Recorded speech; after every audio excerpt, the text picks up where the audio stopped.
Occupy to me is a movement in America that's about, taking back nature and claiming the earth as home and realizing that we're all home all the time. I'd like to see people see the oneness and recognize that our perceived, the illusion that we've created, that we're separate from nature is killing us, and that we've got to come together if we have any hopes of cleaning up our mess. It's going to take everybody. And so I'd like to see everybody work together and as one people, really purify. And that starts within each and every one of us. We have to start within ourselves, purify the heart, and then we can share that life force will come through once we purify, and then we can share that with others. I was involved in Occupy New Orleans, but I'd like to see the mindset of everyone kind of carry over into their daily lives from these activist gatherings, to apply the philosophy into everything, their whole being. I mean, we're all free in the end, and it's just realizing, and I think it's reminding people and kind of poking them and waking them up and saying, hey, you're free, and I think we can only really do that by showing the way. And we have to really be living it ourselves, and then we can, lead others by example. I had just started working here when the demonstration was kind of trickling out to an end, but I was aware, there were the protesters in front of City Hall. Along with the protesters, there was a homeless community that set up in the parks behind me, so the park right over here and then the park back there. So yeah, I was pretty aware of everything that was happening, up until about a couple weeks ago. Seeing a group of homeless people living there, it kind of deterred a lot of people, but it's kind of unfortunate that happened because a lot of people don't understand their circumstances, why they're living out there. And I know this is two different situations as far as homeless and then the protesters, but as far as the homeless go, I did get to know a lot of them. So I'd see them every day, and they'd come by, say hello, and in turn, I started giving all my food. Like at the end of the day, instead of me throwing it away, I would gather all the food, and they'd come by. I coordinated with a couple of the guys. They'd come by with a container, and I'd fill it, with whatever leftover food I had, and then they'd take that, and it would feed a good amount of people. I mean, they had like 30 to 60 people staying there each night. So I did what I could to help them out and made some friends too. I think it's important to help those people out, and I don't see the harm at all in setting up something where you're able to feed them. They're out there through the weather, through everything. They need some food too, so I think it would be a good thing.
The streets is like the freest you can get in this country, like in our lifestyles.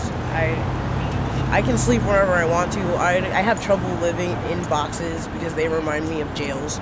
We have jail cells, and like I even going to some of the freaking the drop-in centers, like the way the freaking lines work. It's just too institutional, and I can't deal with it anymore. I like being able to sleep and see the stars. The police have forgotten who they work for, and they're not out here protecting people. They're actually out here harassing people that aren't doing anything wrong. They're like waking up homeless people in the fucking morning and like treating people like second class citizens when they're not. Like, we're all equal, and they work for us as the people, and they've forgotten that, and they're treating us like scum. Like, we're the scum of the earth, when really it's their job to keep like stupid shit from happening. So it takes you how many officers to arrest one person who's just jaywalking?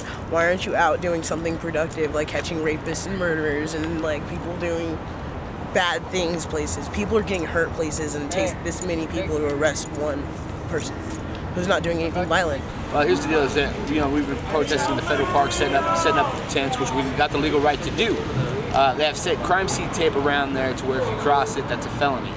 So they have taken away that area. So my intent was to go over and set up in front of their new federal building and either work with me or they're gonna have to shut down their new federal building too, because the crew will end up over there also.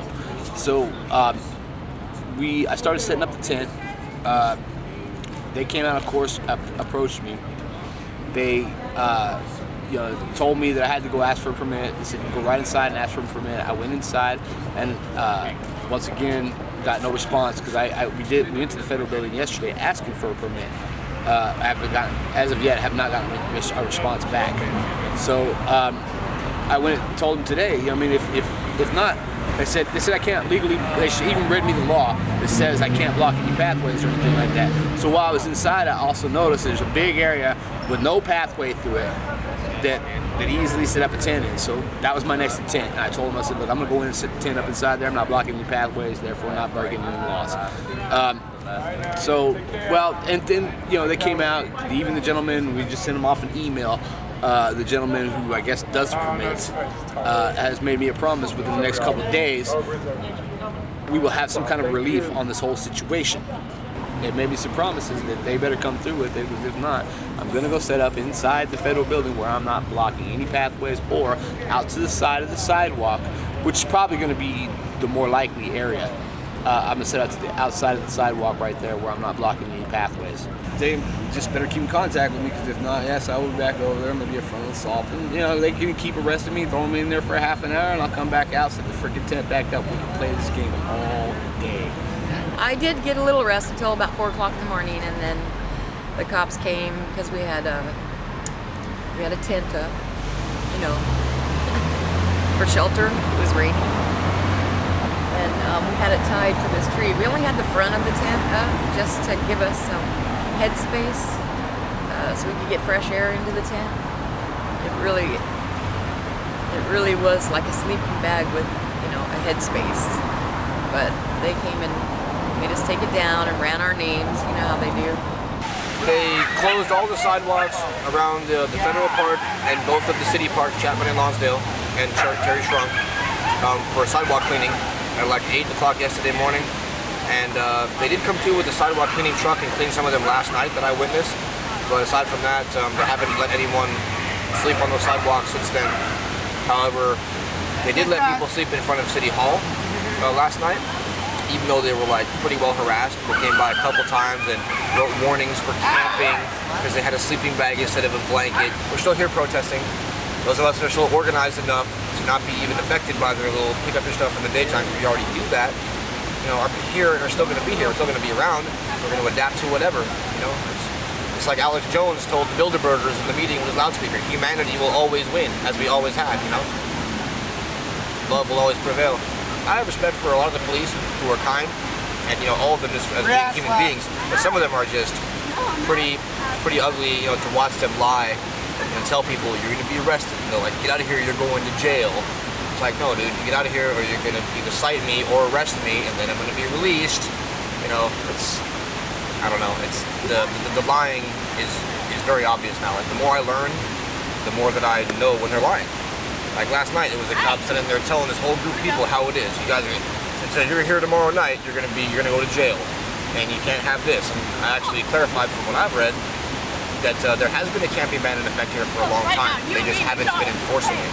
right? And the one brother was saying that was actually, even that was overturned 13 years ago by the Supreme Court. Their camping ban was ruled unconstitutional.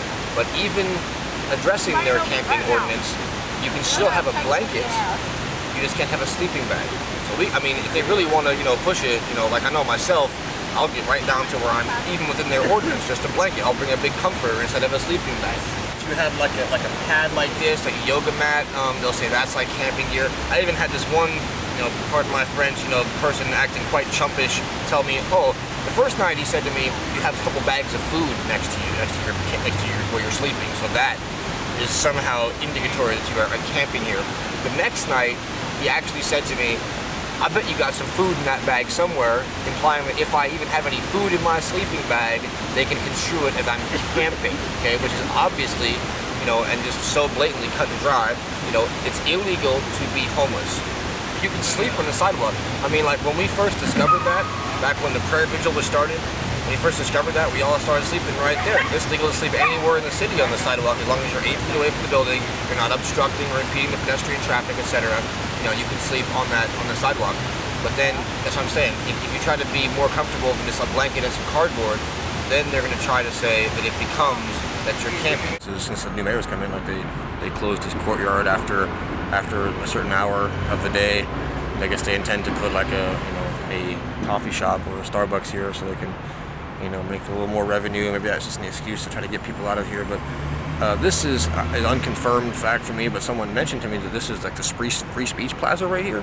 And if that's the case, then that's really, really just absurd, because the free speech thing doesn't have a time limit between the hours of this and this, But I don't know. So it seems like since the new mayor, I mean, actually, it's only been since the new mayor's come in that we've had police come out here and wake us up in the middle of the night. Like I was here last year for like 7 months or so, and I don't think ever once did they come in and just wake us up in the middle of the night and warn us for camping. And that's all they ever do is give a verbal warning, because it's it's a crap charge. Unless, and this is what I read in the legal documentation. Like I said, the thing was deemed unconstitutional, so they had to put an amendment, and the amendment was that the person has to be exhibiting a purpose of maintaining a temporary place to live. That's an exact quote. In order for it to be for the camping ban to be constitutionally enforceable. So like you're sleeping on the sidewalk one night, I don't care if you got 10 blankets on you, as long as you get up and move in the morning, then you're not exhibiting a purpose of maintaining a temporary place to live. United Coalition Against Repression for Equality. So I figured I'd read kind of a little thing that I'm planning on presenting before City Council. I mean, this is just a rough draft, but give you an update. Tomorrow I go before City Council on whatever issue they bring up. I'm just going to testify anyways and make them take accountability for what they're doing. As you can see, I have this as well. It says extremely urgent. Charlie Hales wages war on the poor. State of Oregon versus Norman Wicks ruling, stating it says the opinion and order granting defendant's motion to hold Portland's camping ban unconstitutional. Right there. It's our own courts. 13 years ago. Got the complete ruling on it. The U.S. Supreme Court rulings, Colander versus Lawson about camping, and also about, it's from the Ninth Circuit, so it's their own circuit, all the way up to the U.S. Supreme Court, which is the highest court, back in 1983 even. And it's been upheld ever since because it's U.S. Supreme Court, of course.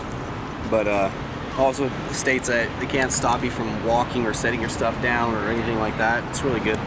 I also got Jones versus City of Los Angeles, this is their Ninth Circuit, which is their circuit as well. Roulette, City of Seattle, which is their Ninth Circuit as well. I also have the Boise, which actually states that we can camp anywhere, which is pretty awesome. In 2013 of this year, I became homeless for the first time in my life at the age of 42. I found myself down here and I was looking for a safe place to sleep. So I found the people camping here over by that park, and so I felt that there were safety in numbers. So I decided, hey, I have the right to sleep just as well as anyone else. I've been shooed away from the police from everywhere I've tried to sleep. I'm trying to go to school during the day, and I'm trying to find a safe place to sleep at night. And I found myself dozing off in school. I eventually got kicked out of school. I go through vocational rehabilitation, and they have spent thousands of dollars helping the homeless and the mentally ill find work. I have 2 years of college, and they sent me to Habitat for Humanity Restore, where I was stripping copper wire off of old cables. Okay, I have a major in business and marketing and a scholarship in music, and they had me like at Goodwill folding socks, treating me like I was very low functioning. And so that they sent me over to rehabilitation consultants, and they gave them $2,000 for what? For some phone calls to find me a job. A year later, I still don't have a job, and I'm still homeless. Vocational rehabilitation doesn't help with homeless. They get federal funds. They get over $6,000 to help me find a job, and all that money's being spent to vendors. I got $150 in clothes, so I bought me a suit. Right. To go out and look for work. So I go down like TPI, and I'm on a shelter list to go down into a basement with 90 people in a bed, which I think is a very unsafe environment. Well, not only that, it's like a what, 8 month wait right now? 8 month wait. 8 month minimum wait? And and I started out at number 213, and I'm now number 37. Okay, but to honestly tell you, I felt safer down here with the homeless people who could watch out for me and look out for me. The homeless people I feel safer with than with the Portland police. I don't feel safe with the Portland police. What people don't realize is the people that walk these streets, all they see is dirty people. All they see is people sleeping. They don't see where they come from. They don't see what's happened in their life. Exactly. Don't judge me because I'm homeless. Don't judge me because I don't have a bed. I agree. I'm a human being. The stigma now is, you have dirty jeans. You're dressed a certain way. You're not with the society's norm, okay? I dress like this, I'm treated with respect. Right. But that's not right. Sometimes I come down here with my backpack and shorts and my sweats, I'm treated like garbage, like human trash. Yep. It's a shame that I have to do this. That is discrimination. It is, most definitely. I agree. Based on what I wear and based on how I look. It's a social discrimination, and what the saddest thing about it is the people that we hire, the people that we elect to protect our rights and to enforce the laws, they're making up the laws as they go along. You see, what Charlie Hales forgets to realize is it's the Portland people that elected him into that office. He's for the wealthy, the people in the Northwest Hills, the people that have houses, people that have homes, people that have jobs. But what about the people that don't? What we see here now is by them not being here anymore, it's out of sight, out of mind. Yeah. The problem's solved. The problem's not solved. There's still homeless people here. We have Pioneer Square right now that is roped off, and it's called the Portland Feast. Yes. Okay, at $100 a plate. Yeah. Is Portland feasting? No, the elitists are feasting. And the poor, what we get the soup line. Yeah. We get the Blanchett House. We get the Union Gospel Mission. Most definitely. And we can go out the revolving door, come back in, out the revolving door, come back in. Yeah. But Pioneer Square was paid for by private dollars, tax dollars. But you know what? They call it Portland's living room. Yeah. Now tell me, if it's your living room, can you not sit there? Yeah. Can you not take a nap there? I agree. In my living room, where I had a living room, I could sleep in my living room. Yep. I could lay down in my living room. I could put a blanket on my living room. Yep. And I could fall asleep. I can watch Flick on the Bricks on a Good Friday night. Yeah. Everybody can do that. Yep. But yet, if I lay down here, I'm shooed away by the cops. When they say to live there, to cohabitate there, is to set up a permanent domicile. Yeah. A permanent structure. Tents are not permanent No, they're structures. not. They can be taken down within 5 minutes. The majority of people that live in Multnomah County are not in the West Hills. They're in Southeast Portland, out towards Gresham. A lot of people are very low income. They're on food stamps, they're on welfare. And you know what? When it comes to voting, they trust this man to do the right thing, and he promises to help Portlanders. Well, if you're homeless, you're still a Portlander. Right. If you live on the streets, you're still a Portlander. And he's not doing it. Nope. So I would urge the people, next time when it comes to re-election, do not give him your vote. You actually give him a vote of no confidence. We have no confidence in Charlie Hales anymore and what he says he will do. People don't realize that when I do walk these streets, that I am homeless. And I think when they realize that I'm not a doctor, I'm not a lawyer, I'm not a banker, I'm not a businessman. I'm a human being, and I'm a homeless person. And I have the right to sleep, I have the right to dream, I have the right to be around on the city streets that I helped to pay for. I have the right to life, liberty, and the pursuit of happiness, and we're being denied that. That not only becomes a city issue and a state issue, but it also becomes a federal issue. Yes. In the morning, I get up and I get up about 5 or 6 in the morning, and I try to go down to the Union Gospel Mission or the Blanchett House to get a free plate of food. After that, I go over to my storage area to where I change into my day clothes. And in these day clothes, I get basically treated with respect. But after the day's over at night, you know, I put back on my camping clothes and I get my tent and my sleeping bag and I come down, you know, to sleep. I find a total, like Dr. Jekyll and Mr. Hyde, the way I'm treated by society based on what I'm wearing. It just amazes me. It's 1 minute I'm you know, yes sir, how can I help you, sir? And now it's get away, go. I don't panhandle, I don't ask for money. I try to earn my own way. I try to go to school, and all I want to do is lay down and sleep, you know. And it seems to be that I'm not allowed to have a tent, I'm not allowed to have a sleeping bag. Walmart sells thousands of them, tents and sleeping bags. But I have to go out to the forest, and then I got to pay a camping fee. Well, I'm homeless. I don't have a job. I don't have any money. But I have a tent and I have sleeping bags. All I want to do is get up in the morning, eat. I want to try to find a job. I want to try to get back on my feet, and I just want to sleep at night. And so I have to. If I have to change my clothes, if I have to do whatever I have to do to fit in with what society says, I'll do that. But that doesn't make it right. I should be able to wear what I wear at night as what I'm wearing during the day, and I should be treated the same. You know, no matter what I'm wearing, because I am still the same person. I am still the person trying to find a job. I'm still a father of 2 wonderful daughters. You know, just because I wear something, just because I dress a certain way, don't treat me and don't judge me, and definitely don't stereotype me. You know, they talk about discrimination against how race, religion, creed, or sex. Well, what about financial? You know, because I'm not economically viable, because I don't have $10 million in a bank account, I don't drive a fancy car, you know, don't treat me any differently. And definitely, you know, give me the right to just exist and be in Portland, and even if I'm homeless or not homeless, you know, just let me live my life and let me be happy as I'm obeying the laws. So, you know, there's no reason that they can't let me just lay down and go to sleep. Get to know the homeless community and get to learn more about them. And that's what it's about, is people working together and you know, existing and cohabitating together. And they become like a family.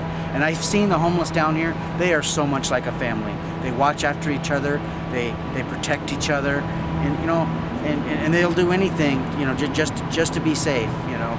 But to be shooed away like peasants and rats in a common society. This isn't London, this isn't the 1300s, this isn't the 1600s, this is 2013, okay? We're a very civilized society, and our police force needs to recognize the homeless's right to exist in the city of Portland. They do recognize that they do exist, but the problem is, what are you gonna do about it? How are you gonna, and we may not solve the problem of homelessness, but we can at least help the homeless. We can give them, if we can't give them a bed to sleep in, then we can give them a safe place to sleep. And the safest place to sleep is right in front of City Hall, right in front of a federal building, right in front of a police station. Those gotta be the safest places to sleep, but they're being denied. You know where we're being told to sleep? Sleep under a bridge, sleep in the shadows, sleep in the dark where you don't know what's coming. You know, is that really what we want? I mean, we wanna sleep and we want to feel safe, and we can't do that in the dark and in the shadows and in the scary places that they wouldn't even go to. But you know, in a nice safe park surrounded by police, it's got to be the safest place in Portland to sleep, and we're being denied that, and that is just an atrocity in the city of Portland. You know, basically they come and warn people about the camping thing, which is just a bluff. It's actually unconstitutional. So then what they do is they try to rile people up. Particular case, they shine the flashlight in the girl's face. She was laying down, and she asked them to take it out of her face because she's epileptic. So then the cop decided to put it on strobe light in her face and pull the blanket off her face. And City Hall security witnesses. And they actually made a noise with their car. And it wasn't loud enough that many people woke up, and they didn't make it for a long period of time. So it's like they came up and made a little noise, then they got out, and then they systematically went down the line and woke everybody up. By the time they got a third of the way down, it was clear and apparent to me that the only purpose they were here for was, in fact, to make sure that everybody here got woken up. Yep. And when they got to a girl who was right under that tree over there, apparently she was quite epileptic, and the dude put the light in her face, and she got up and said something about it, and then he turned the light right on the strobe. She flipped. That turned into quite a scene where cameras showed up, people showed up, and there was a lot of scuffling, and the one kid who they put in the car, I think, was the one that probably got the worst end of that whole trip. His camera was squashed. They later said, oh, the camera was okay, blah, blah, blah, blah. I'm sure that, because I saw the thing hit the ground, plastic came off, the guy put his knee right into it. I saw the kid hit his camera. When he kneeled down on the camera, he looked where it was to make sure that his knee hit the camera when he kneeled down on it. I wasn't that close to Mark when they took him. He was filming, and he was speaking to him after that. The other kid came up and he goes, I got it, and he was filming, and then they kind of just grabbed him. They didn't really even say anything to Mark. As a matter of fact, he was backing up. He goes, I'm not resisting, or something like that, and he just kept backing up, and then finally they had a guy come in behind him, and they just grabbed him and took him. Yeah, that's how they did Mark. The other guy, the one guy jumped out on him, wrestled him to the ground, and by then they had 3 guys on him, and they took him and shoved him in the car, and he was going, I didn't do anything, and they just shoved him in the car anyway. They weren't nice to that kid at all. They want to end this. That's what the whole thing was about, and they came up with that plan in mind. How they executed it, I don't think was planned out. That's why it turned into the big melee that it did. They did have a plan, and it was an agenda, because there's no way that 20 cops show up that quick at 4 in the morning, like unless they were sitting there waiting right around the corner. It doesn't happen like that. 8 cars. Yeah, 8 cars show up just like that at 4 in the morning. No, they were waiting right around the corner to do the trip. They knew what they were doing when they came in. As long as we are dispersed and we don't congregate, then nobody's going to be hassled anymore. Whether it be a protester or not, that shouldn't matter. People need to sleep. Sleep is actually a form of meditation that humankind can't live without. We had an incident where Engstrom, in particular, came down and rousted us and was actually very violent with an animal and very abusive with an animal, and I'd like to make sure it was stated on record. He got so angry and frustrated.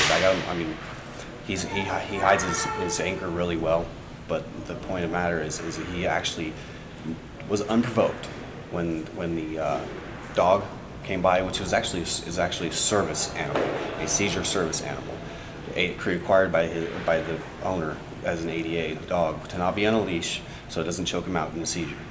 And he literally, just because he was so frustrated about everything else, he grabbed that dog and literally wrangled it and strangled it as hard as he could, like trying to harm the dog physically. I couldn't believe how bad it was.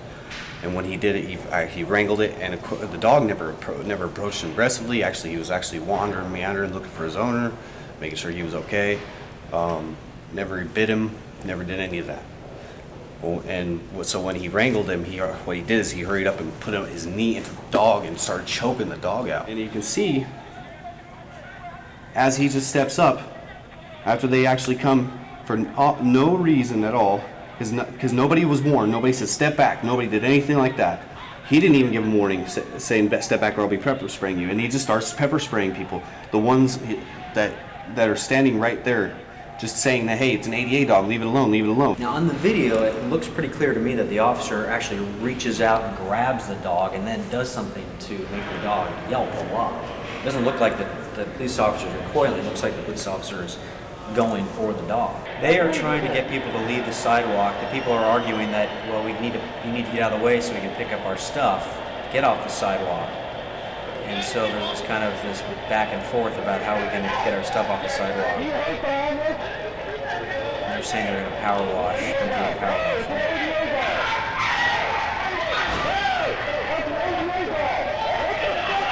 And it kind of sets everybody off. It looks like the police officer reaches out and grabs the dog, whereas the press release says the police officer was bit. Do you know what the truth is there? Not from that video, I can't tell. People are camping at City Hall. The mayor says, we're going to take care of this, moves people out. It just seems like you just keep moving the problem. Yes, you're absolutely correct. But as we pour more money into it, will that solve the problem? Do we think that a year from now we'll have no homeless? No. Do we think that 5 years from now we'll have no homeless? No. It is an ongoing problem. Officer Engstrom's harassing us the whole time like usual. And all of a sudden, a dog walks by who doesn't have a leash on, and it's a service animal. His name is Pepperoni. The owner is Dave. Dave has seizures from cop lights. He needed his service animal, and the officer goes, "Whose dog is this?" And before anyone can say anything, he kicks the dog, grabs the dog by the collar, throws it on the ground, and kneels on it. He stands up off the dog. The other officer takes it and he pulls out a can of mace, and he starts spraying everybody.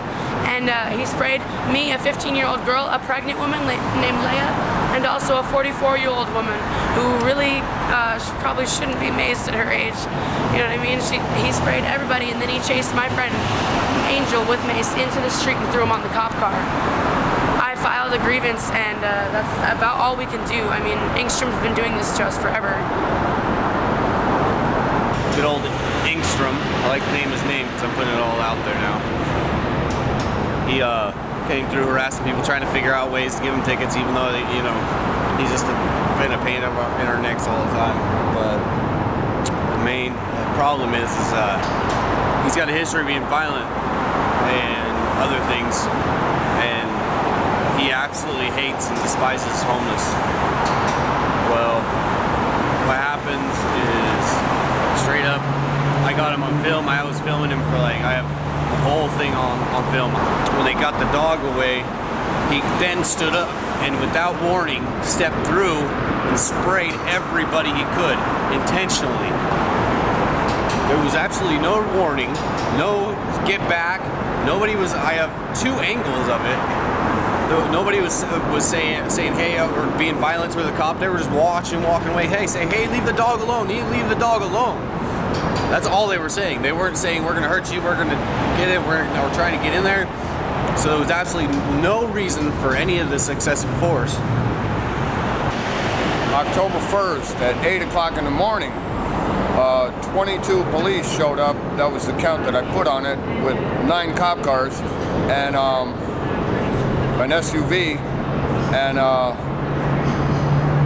proceeded to harass everybody in a way that was totally wrong.